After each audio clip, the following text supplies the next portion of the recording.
माता चामुंडा द्वारा रचित यह 8 मंगल श्लोक कोई भी मांगलिक कार्य के प्रारंभ में और नित्य पूजा के अंत में अवश्य पढ़ें। ऐसे दिव्य स्तोत्रों का उल्लेख बहुत कम है, अंत तक ध्यान से सुने। जय श्री राधा कृष्ण। घर में, समाज में या नित्य पूजा के बाद श्री शिव मंगलाष्टक का श्रवण अवश्य करना चाहिए। इस स्तोत्र में भगवान शिव के सौम्य एवं विकराल दोनों ही रूपों की स्तुति की गई है। स्तोत्र में शिव जी को श्री हरि की आत्मा, 5 मुख वाले, रुद्राक्ष मालाओं से सुशोभित, तीनों लोकों के प्रचंड संहारक जैसे भावार्थों से नमस्कार किया गया है। जो मनुष्य भगवान शिव के इस शुभ अष्टकम का पाठ करता है, भगवान उसकी सभी मनोकामनाएं पूर्ण करते हैं, ऐसा फलश्रुति में उल्लेख है। ऐसे ही गुप्त और रहस्यमय स्तोत्र हम आपके लिए लेकर आते रहते हैं, इसीलिए इस चैनल को सब्सक्राइब अवश्य कीजिएगा। वीडियो को अंत तक अवश्य सुने और वीडियो के अंत में शिवाय नमः कमेंट करना न भूलें। आइए सुनते हैं श्री शिव मंगलाष्टकम। ओम अथ श्री शिव मंगलाष्टकम। भवाय चंद्रचूड़ाय निर्गुणाय गुणात्मने कालकालाय रुद्राय नीलग्रीवाय मंगलम वृषारूढ़ाय भीमाय व्याघ्रचर्मांबराय च पशूनां बतये तुभ्यं गौरीकान्ताय मंगलम भस्मोद्धूलितदेहाय व्यालयज्ञोपवीतिने रुद्राक्षमालाभूषाय व्योमकेशाय मंगलम सूर्यचंद्राग्निनेत्राय नमः कैलासवासिने सच्चिदानन्दरूपाय प्रमथेशाय मंगलम मृत्युंजयाय सांबाय सृष्टिस्थित्यन्तकारिणे त्र्यंबकाय सुशांताय त्रिलोकेशाय मंगलम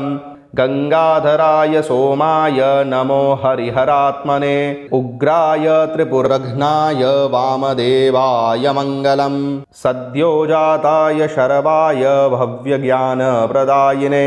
ईशानाय नमस्तुभ्यं पंचवक्त्राय मंगलम सदाशिवस्वरूपाय नमस्तत्पुरुषाय च अघोराय च घोराय महादेवाय मंगलम श्रीचामुण्डा प्रेरितेन रचितं मंगलास्पदं तस्याभीष्टप्रदं शम्भोः यः पठेन्मङ्गलाष्टकं भवाय चन्द्रचूडाय निर्गुणाय गुणात्मने कालकालाय रुद्राय नीलग्रीवाय मंगलम वृषारूढ़ाय भीमाय व्याघ्रचर्मांबराय च पशूनां बतये तुभ्यं गौरीकान्ताय मंगलम भस्मोद्धूलितदेहाय व्यालयज्ञोपवीतिने रुद्राक्षमालाभूषाय व्योमकेशाय मंगलम सूर्यचंद्राग्निनेत्राय नमः कैलासवासिने सच्चिदानन्दरूपाय प्रमथेशाय मंगलम मृत्युंजयाय सांबाय सृष्टिस्थित्यन्तकारिणे त्र्यंबकाय सुशांताय त्रिलोकेशाय मंगलम गंगाधराय सोमाय नमो हरिहरात्मने उग्राय त्रिपुरघ्नाय वामदेवाय मंगलम सद्योजाताय शरवाय भव्यज्ञानप्रदायिने ईशानाय नमस्तुभ्यं पंचवक्त्राय मंगलम सदाशिवस्वरूपाय नमस्तत्पुरुषाय च अघोराय च घोराय महादेवाय मंगलम श्रीचामुण्डा प्रेरितेन रचितं मंगलास्पदं तस्याभीष्टप्रदं शम्भोः यः पठेन्मङ्गलाष्टकं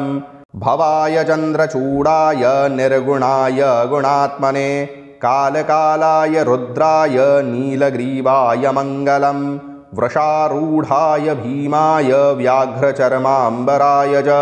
पशूनां बतये तुभ्यं गौरीकान्ताय मंगलम भस्मोद्धूलितदेहाय व्यालयज्ञोपवीतिने रुद्राक्षमालाभूषाय व्योमकेशाय मंगलम सूर्यचंद्राग्निनेत्राय नमः कैलासवासिने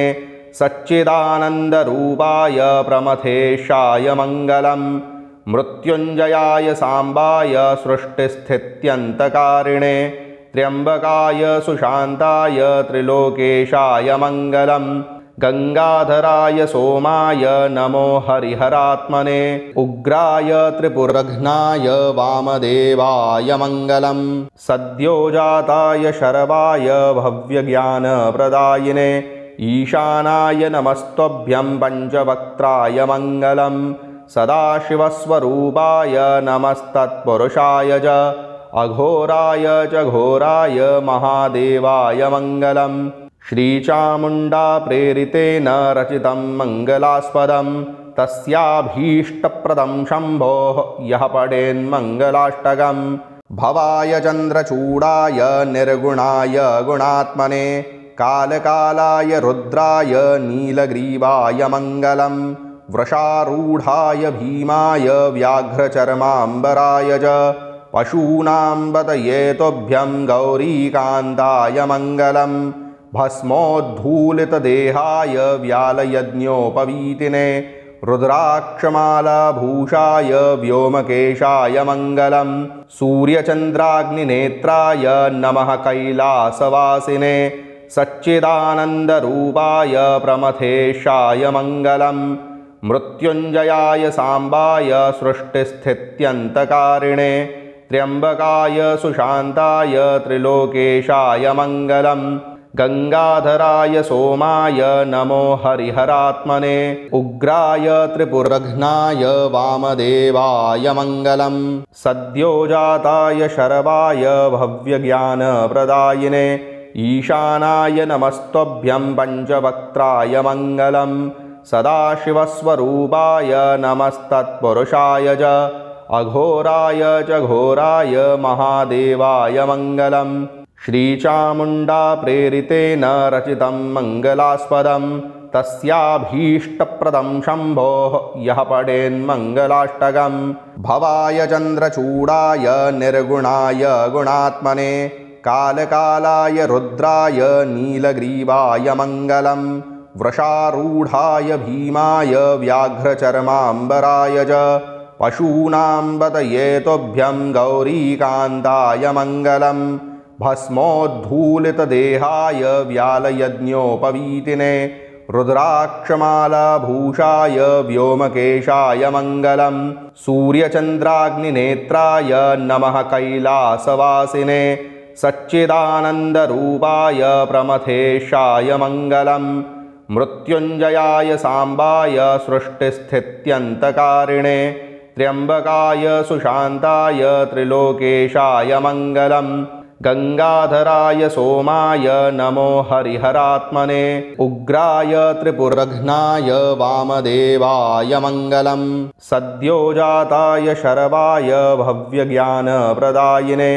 ईशानाय नमस्तुभ्यं पञ्चवक्त्राय मङ्गलं सदाशिवस्वरूपाय नमस्तत्पुरुषाय च अघोराय च घोराय महादेवाय मङ्गलं श्रीचामुण्डा प्रेरितेन रचितं मङ्गलास्पदं तस्याभीष्टप्रदं शम्भोः यः पठेन्मङ्गलाष्टकम् ॐ श्री शिवमङ्गलाष्टकं सम्पूर्णम्।